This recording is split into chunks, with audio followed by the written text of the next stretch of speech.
are in dire situations when it comes to the safety of the country, when it comes to economic standing, when it comes to this country not being number one. You know, we've been number one. Wait a minute. Yeah. I Wait. say something good, No, baby. no, listen. You just said something. See, that's exact. What's that again? This country not being what? Number one. So before I even play this clip, anybody who's listening to this, if you're American, do you still feel America is number one? And do you think we'll always be number one?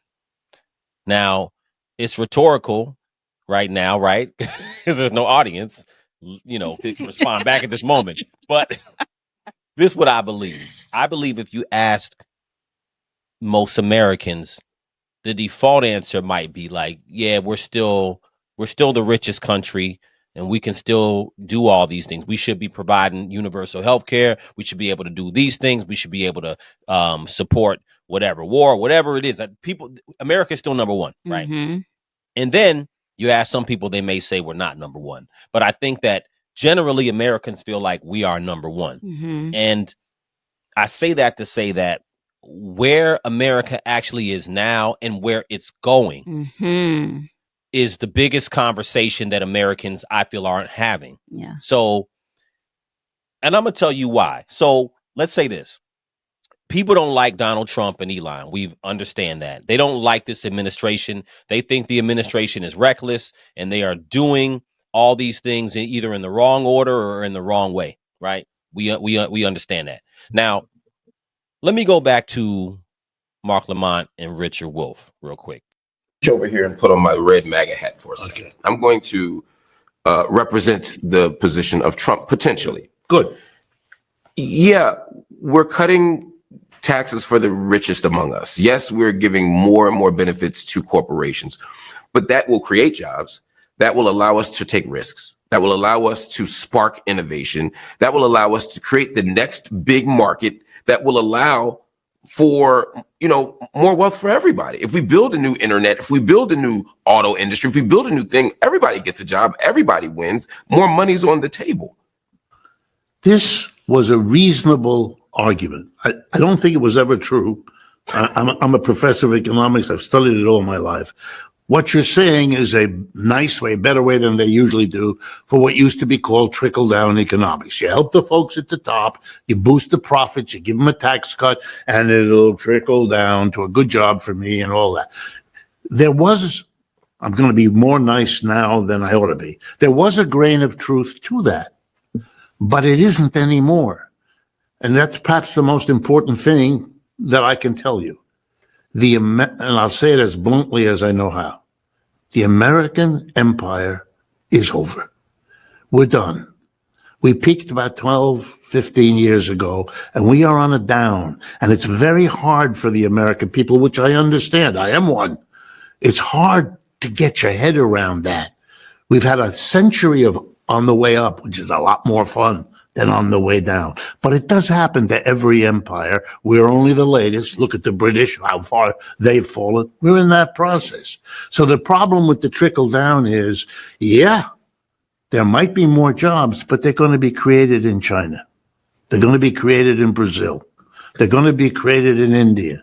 They're not created here. There's my revelation. So my revelation is America, is it over for us? That's the whole title of this show. Is it over for America? That's the revelation. And let me explain my revelation. My revelation, I realized that the opposition, and I'm not talking about the people on the street. I'm talking about the people who like a Richard Wolff or anybody else who's more in tune and can give you a more intelligent conversation as far as geopolitical stuff. There's an opposition that I think believes that this is over for us in America. And I can play some more of his clip, but what he talks about with Donald Trump, he thinks that Donald Trump's tariffs and policies are all a move of desperation. They won't change anything anyway. And this is where, so when you ask yourself, so here's for us, we're centrist over here. We're not Democrat a Republican. No. But just feel me out on this one. Now we're centrist, so the way we looked at it, we said, okay, in the general election, we had two parties. We always had.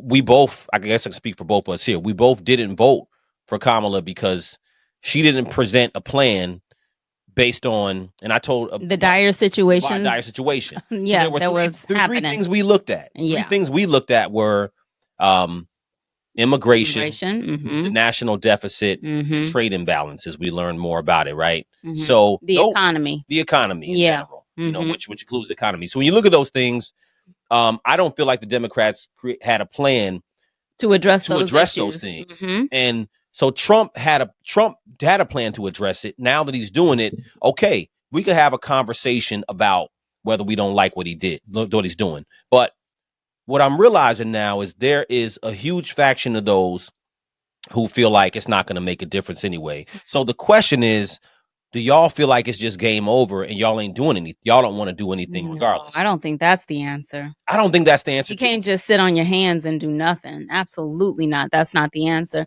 I don't know if this is necessarily a desperate ploy. I don't feel desperation. I feel like um if it needs it, we can't wait another year. We can't wait another 4 years. You know what I mean? It it has to happen now. Otherwise, then we will be in that spot on the chessboard Well, that I don't know yeah. what what play that would be, but if it's not done now, then it's over. It is game over. If it's not done now, then it will be game over. So I really don't feel like it's desperation at this point.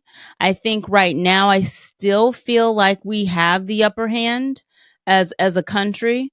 Um and I'm not mad at the move. I'm not mad at the move of with the tariff situation. I'm not mad at charging, certain countries more, or at least, I feel like this is going to bring conversation to the table, you know.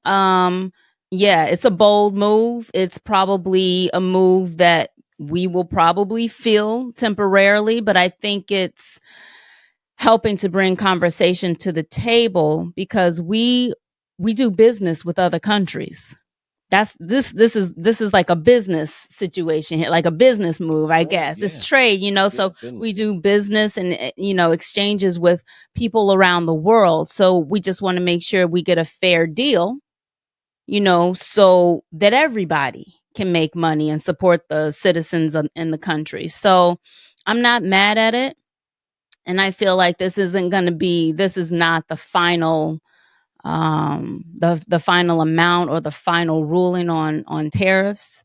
I think there's going to be some talking now. Hopefully, it's bringing everybody to the table so they can make a fair deal. So I feel like this is all a means to an end, and I don't think it's good to try to draw a conclusion out of what's happening right now. I couldn't agree. I couldn't agree more. And Yeah. when you look at the alternative, you know, I love the way you just laid it out, what you said, because, it's laid out in a way as just an everyday American citizen, right? So, That's who I am. someone That's who who, we are. someone, yeah, that's who we are. We That's who everyday we people. are. So Yep. someone could come along from a geopolitical standpoint who's more versed and argue and may sound like, oh, I could destroy you guys on what you're saying, right? But here's one thing that's true. I don't care who you are. One thing that's true is either you do something different, or you do nothing. Mm-hmm. That's the three things that's a fact, Mm-hmm. regardless. So Trump is doing something. Nobody's presented anything clear of something differently to do. And we can't be stupid enough as a country to think we To just do not nothing. do anything, We right? can't be that stupid. We're not doing that. Nah, I don't think people are going to be like, "Oh, do nothing." No, I think Well, they're complaining about wanting something. no, No, no, no, no, no, no, no, no. no, no, no. Wait. Let me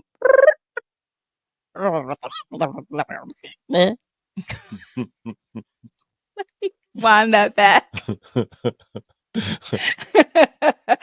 Yeah. So there are complaints out there is what I'm saying. People are complaining, but they're not offering any other solution. So Yeah, I think that's the point that I was trying to make with that. I'm with you 1,000%. I'm with you 1,000%. And you know what though? You're right. People don't have a solution, but it's not about a solution when you talk about everyday people. It isn't about a solution. Right. Everyday Americans don't want their lives disturbed any more than they already are.